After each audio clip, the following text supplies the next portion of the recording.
Hey guys, welcome to my new blog. I hope आप लोग अच्छे होंगे। तो फाइनली आज है छठ पूजा, तो आप सभी भाइयों को छठ पूजा को ढेर सारी शुभकामनाएं।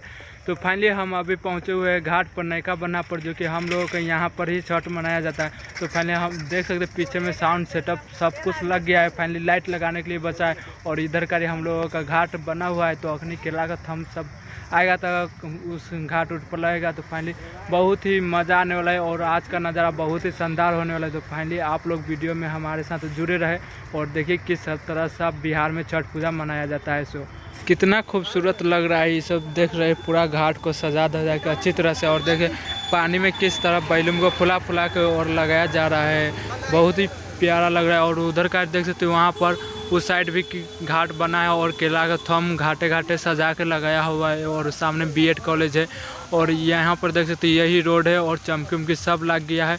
तो फाइनली घाट पूरा लगभग रेडी हो गया है और यहाँ पर बड़ा सिस्टम है, मशीन वशीन पूरा ऑपरेटर सब यहीं से पूरा एकदम कन्वर्ट करेगा, माने यहीं से सब बजा सब बजने वाला है। तो फाइनली बहुत ही शानदार। और यहाँ पर लड़का सब देखिए पानी में किस तरह से बैलून को फुला फुला के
फाइनली ऐसे छठ पूजा ख़त्म हो गया। तो फाइनली हम लोग ऐसे जितना बाजा का सेटअप था और हॉर्न तार जितना बांधे थे, लाइट उट लगाए थे, तो फाइनली ऐसे पूरा को अच्छी तरह से खोल के और घर पर ले जा रहे हो।